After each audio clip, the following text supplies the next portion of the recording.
These are two quotes that I have always started my assessment discussion with because we have to know what to do with the assessment. It shouldn't just be that snapshot. And unfortunately, a lot of times assessment is just this one time marker of student achievement, or do they know what we wanted them to know? I like to think of it more as assessment in and of itself is nothing. It's what we do with it as teachers that make it special and make it worth using. And if you look, especially, there are three high leverage practices centered around assessment. But I have found in talking to some colleagues, we fall into that trap of we teach, we test, we teach, we test. So, what are we going to do with it? And let's practice what we preach. In person, I used a lot of the Poll Everywhere, Kahoot, all those type of games. Poll Everywhere and Kahoot are the two I use the most, and they have some self-paced games. I will tell you the challenge is getting students, if you are in a fully asynchronous environment and students are used to that, getting them used to using that. You can do it at your pace this week, but I need your answer by Friday. That was a little bit of a challenge, but by getting the student involvement and letting them see some of their answers really do shape my next video or my next lecture, or how I incorporate their feedback, was what it took.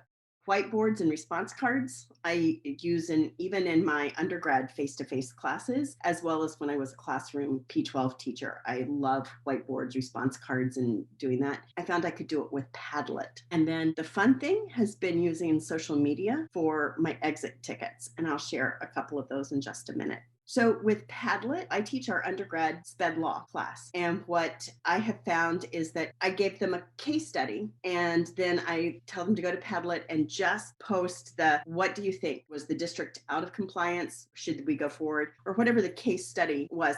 It also allows me to teach the just the gist strategy so that I'm not reading paragraphs and paragraphs. I just want just a snapshot. Give me just the gist. Using Padlet, it not only lets the students post this short response, I can look at the entire class and know if they have it, if they don't, what's missing in like 3 minutes. I can look at all of this. It's quick and it's fast, and it lets me know what I need to reteach. And I use it just like I would whiteboards or response cards. I started doing this with Twitter. I would do a quick for exit ticket. I started it with a lecture on what's special about special education. And then they had to tweet what they felt was special, but they had to use all of the elements of Twitter. They had to tag me, the course, so that I could find it. Education is a big thing on Twitter. Of 5 million tweets daily, 2.4 million of them are related to education. So why don't we take advantage of that? If you look at Twitter chats, class meets, and things like that, you can assign it a special hashtag and then you can follow it, especially if you have your students tag you. And it actually got discussion going. I have a colleague who uses TikTok and uses it quite proficiently. And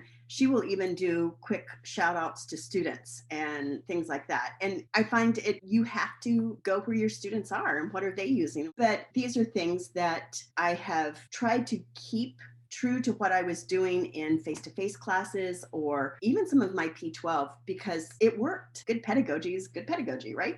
For some of the pre-assessments, I love to do pre-assessments, but it was hard with getting our students to think about anything on our learning system on the university because they felt it was going into the grade book.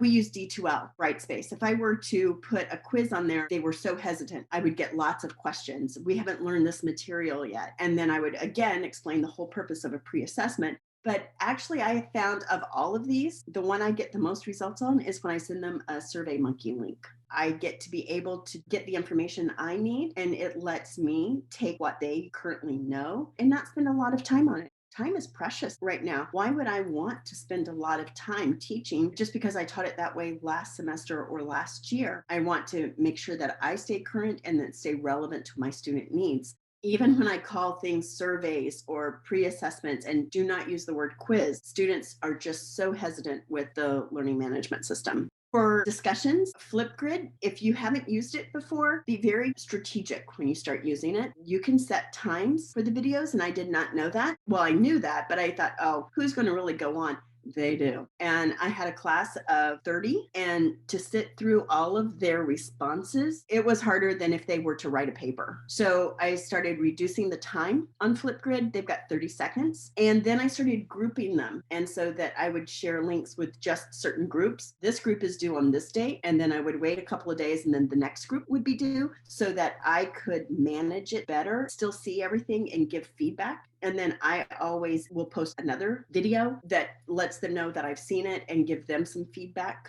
Using these social media platforms, they're going to think twice about posting something because they do know it stays forever. I'm very cautious about using just any social media for group discussions. It's okay for my exit ticket. I really do like that. But for in-group discussion, Microsoft Yammer, one of the things I like about using Yammer or Edmodo also is I find that they're asking each other through Yammer or the Edmodo. It's reducing my emails for when is this due? Where's that form? How can I find this or that? And so by setting up their own classroom chat, it also allows those that are anti-social media to buy into it, especially our undergrads. If you look at that age, they don't do Facebook. So to be able to look at some of these other ways of communicating that have that social media feel, but aren't out there for the masses. For summative assessment, one of the things that I have noticed with D2L, I can mark up right on the platform now, where up about 18 months ago, I was still having to download every paper that was handed in, use track changes to send it back. I can now use that directly using Brightspace. That has really helped as well to give that feedback to written work right there. Also, Rubric Scorer is an app. From the app,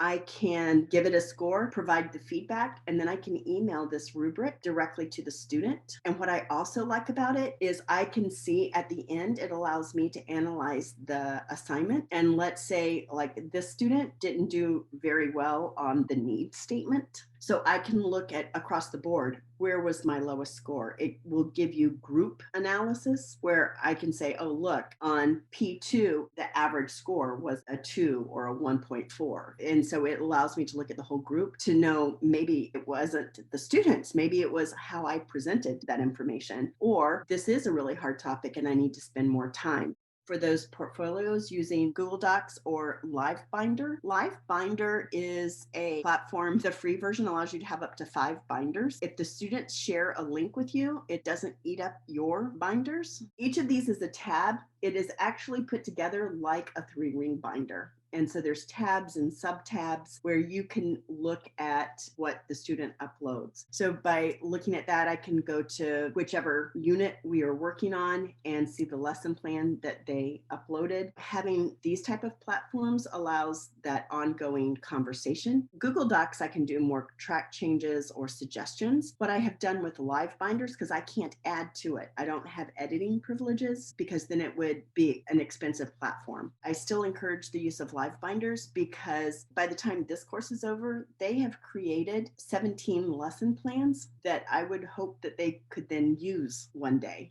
So for that, I want to encourage this. So what I have done for not only with the LiveBinders, but anytime I'm in a totally asynchronous, I feel I'm missing that feedback component that I like to do with students. So what I've started doing is doing a video feedback where I will just talk into the camera and it lets me do that whole, here are some really good things. Because when you just look at track changes or you just look at some of the other markups, they sometimes miss the positive and they only are focusing on, oh, I've got to change this or I didn't do that well. Anything written in print can always, you read that email and how did they really mean that? What did that professor really mean? We can do those quick, short videos. I don't do it on every single assignment, but I make sure that every student gets at least 2 videos per semester so that they know that I'm following them, that I'm really invested in their improvement as well. It allows that personal touch. It feels more personal and it feels like it really is a class.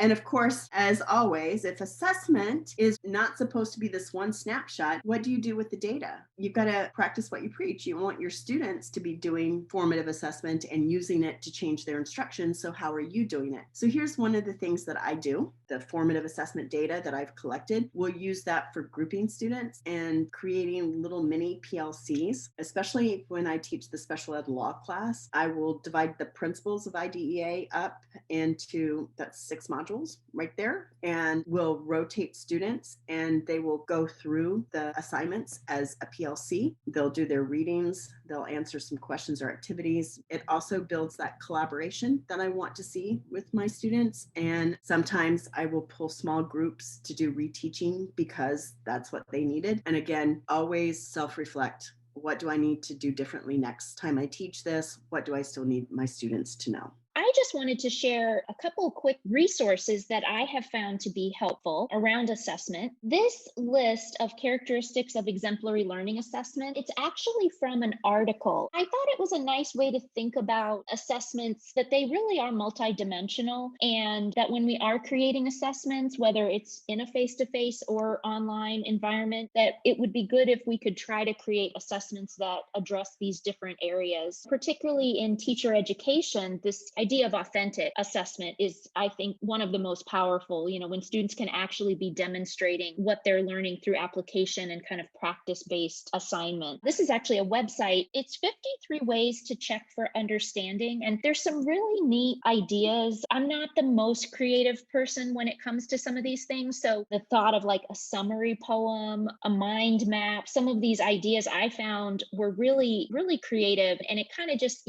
shakes it up so that students aren't getting the same, host a discussion, respond to two peers. I mean, that kind of thing is important, but this was just a different way. Students who are more creative, there's some ideas in here that really can help them be in the center spotlight with how creative they are. The last thing is this website called Merlot. Now, it's not related to wine, although nothing says you can't have a nice glass of Merlot while you're on merlot.org, present company included. I may have done that once or twice, but it's this really wonderful, all free open source resource. Many of the materials have been peer reviewed by experts in the field. You can get a free membership. Now, some universities actually have a university or system-wide membership. If you go here to merlot.org, you can see a list of universities that already have a membership, but you as an individual can get your own membership anytime. The one area that I think is most applicable to us, it's just this repository of all kinds of materials developed for online learning spaces. They have a separate area for P12 educators. So like if you're a chemistry teacher and you want an online shell of a certain chemistry lesson, you can look here and see if someone's developed it. And then you just get to use it for free. The section that I really like is this faculty development community portal. And I'm just going to show you, when you go there, just some of the things. Like if you look over here on the left, I looked up assessment, knowing that was today's topic. So you can look things up. Like here, someone asked about peer and student feedback and rubrics. They have a whole section on rubrics and grading where, again, people have developed rubrics that you can pull. They have quiz and test shells you can use and modify. I've just found, again, when I have an idea, before I spend hours creating it myself or going out and trying to find the right